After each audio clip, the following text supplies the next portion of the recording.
You're listening to the Homeownership podcast by Movementum Realty, real estate talk for buying, selling, and owning property.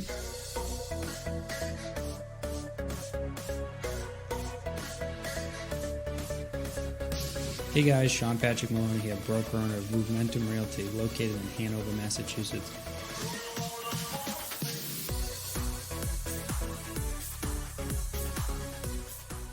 Welcome to episode 55, Why Not All Pre-Approvals Are Created Equally. I'm your host, Sean Patrick Maloney. Thanks for joining me this week. I wanted to talk to you guys about a very important subject, and it's pre-approvals. Unfortunately, in a busy marketplace, the pre-approval or the pre-qualification can be a place where your offer is not accepted even though you have the best terms. So I bet you're wondering what that means and how to avoid that. So let's talk about this. Let's break it down a little bit. What is a pre-approval versus what's a pre-qualification? What are conditions? What are verifications? And why do they mean so much? Right now, we have a heated market. We have a seller's market where houses are selling for more than ever and they're selling fast. So there's a lot to think about in this pre-approval process, and you need to know that maybe you need to shop a little bit under your pre-approval to make sure that you're able to make a correct offer. But we can talk about that in another future podcast. So let's start off with what's a pre-qualification versus a pre-approval. A pre-qualification is a very light document. It really doesn't say much. It just says that based on what you told them, you're qualified for a certain amount of money. So never get a pre-qualification, always do a pre-approval. So the pre-qualification isn't as much as a pre-approval. A pre-approval is the thing that actually says that the bank has looked at some documents and they actually are willing to lend you the money. So let's talk about pre-approvals overall and what they have on them. So one of the things we want to look at when we look at a pre-approval letter is the conditions. What conditions are on there? If you see conditions such as need to verify income, or you see conditions as need to verify employment, these are things that can weaken your pre-approval letter, because at the top of your letter it says you're pre-approved, but just below when they say conditions, it says that you're actually not pre-approved, that they actually have to verify that what you stated is true. So that actually takes your pre-approval from being a pre-approval, it basically turns it into a pre-qualification. What this means is that when you have two like offers, or even you have one slightly above the other one, that person, the seller, may not accept that offer because of these conditions. So whenever you're getting a pre-approval, you want to talk to your mortgage professional, whether it be a lender, bank, or any other institution, and say, how do I get rid of these conditions? Which most often means submitting documentation. So you want to submit as much documentation ahead of time, which also this can save in the long run, because instead of finding out after that it isn't exactly what you thought it was for a pre-approval, you got to clear it up before. And that way there, when the sellers are looking at them, they say, this offer really doesn't have many conditions on it. The pre-approval's clean, so we're going to accept this one. And then verification. Verification is something like verifying the employment. That's something that's pretty easily done. They usually do it after, once again, just to make sure you still have the job. But verifying those pieces of information, again, it's going to give that seller that little bit extra feeling of security and the fact that you're able to actually make the transaction happen. So remember, when you're looking at them, you really want to look at conditions. Again, so if you're listening as a seller, this should be an education point. You should be looking at these conditions and finding out why. Don't just reject the offer. Of course, if it's a good offer, just get back to the agent and say, hey, can you give me a little more information about these conditions? How can we clear these conditions before we move forward? Because again, just because the conditions are there doesn't say that they're not going to be able to make that happen. As long as they didn't lie on the application, we're okay. But that's why I said there's some risk involved if you accept it with the conditions, because sometimes, as they say, buyers are liars, and people think they're going to dupe the bank into getting a bigger home. So that's why a lot of times sellers bounce them out compared to other offers. Next, let's talk about national versus local. This is something that's argued time and time again.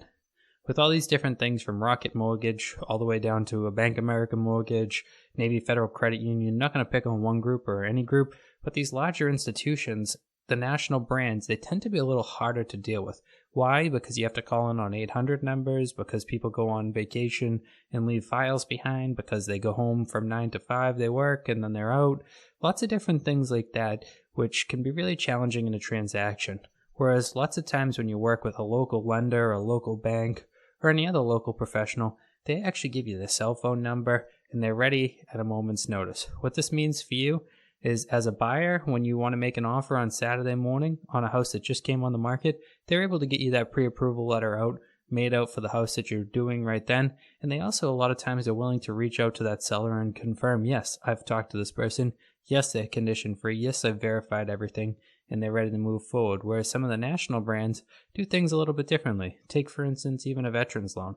A lot of times, a lot of the national brands don't even actually ask for the certificate of eligibility, which is a document stating that that VA person is able to actually get a loan all the way until way later in the deal. So what this means for you as a seller, you accept that national brand pre-approval, and then later on, they don't have a COE, and the whole entire deal goes to die because the person can't actually borrow money. Whereas most of the local lenders, they're going to reach out to the Department of Veteran Affairs, and they're going to find out whether the person has this COE or not. And they're not going to move forward with a pre-approval because they're not going to move forward with a pre-approval with conditions.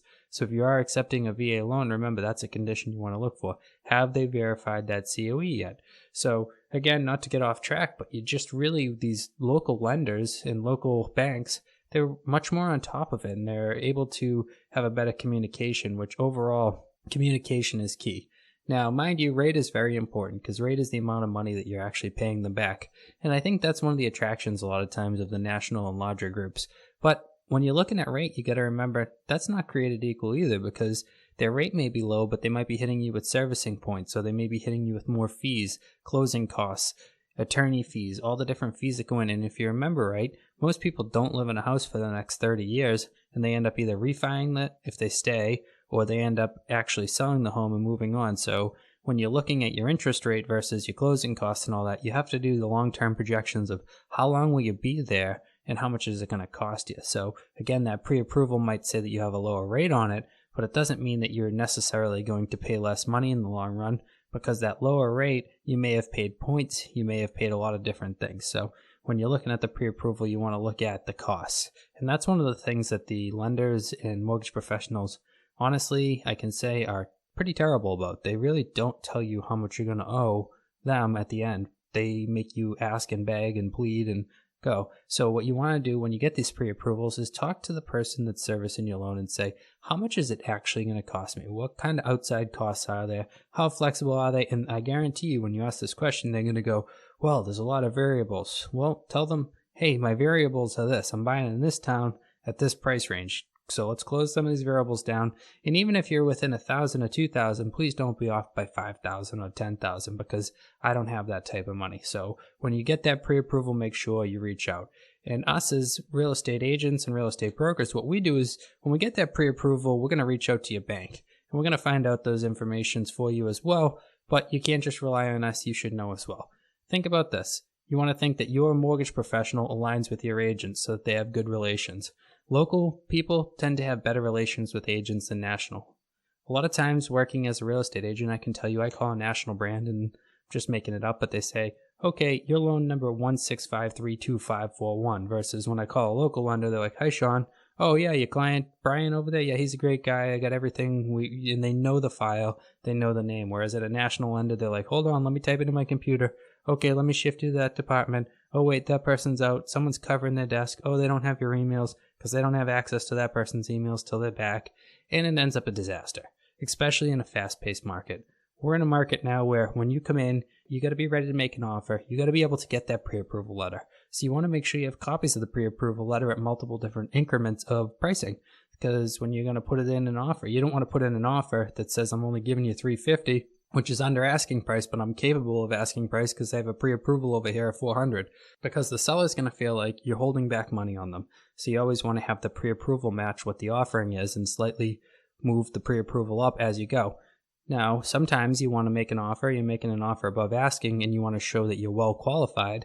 Maybe you give a pre-approval fee a max amount, which shows them not only can you do that loan, but you can do the entire price and then some, which means it's not going to be a problem. The bank's not going to deny you. There's lots of money available and stuff. So the pre-approval process and the pre-qualification process can be pretty confusing, as you can see. There's a lot of things to know about it. So one of the most important things is to have an agent that understands the difference between pre-approvals and pre-qualifications, what conditions are, what verifications are, why work with national versus locals, and typically they have actual referrals for you. Most agents are going to give you anywhere between 1 and 5 lenders' names or mortgage professionals' names that are working with them locally, and that'll actually help out because they have formulated relationships with them. And again, agent relationship is huge when it comes to your actual pre-approval process.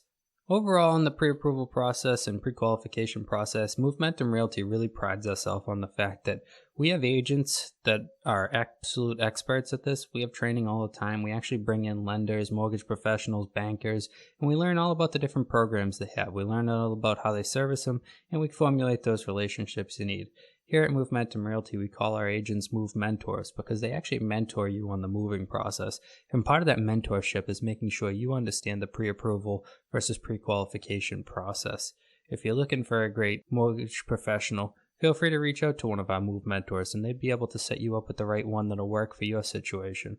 Also remember when you're working in pre-approvals that when you're looking at these items, it's really important for you to understand that this money, whether you're pre-approved for it or not, you actually have to pay it back. So not always does your pre-approval say how much you should spend. And I think that's a misinterpretation of a lot of people. They think that that's just their maximum budget. You really want to look at, like I said, you get those numbers from the lender or mortgage professional and you find out how much is it going to cost me monthly? Because just because the bank says you can afford it doesn't mean you can.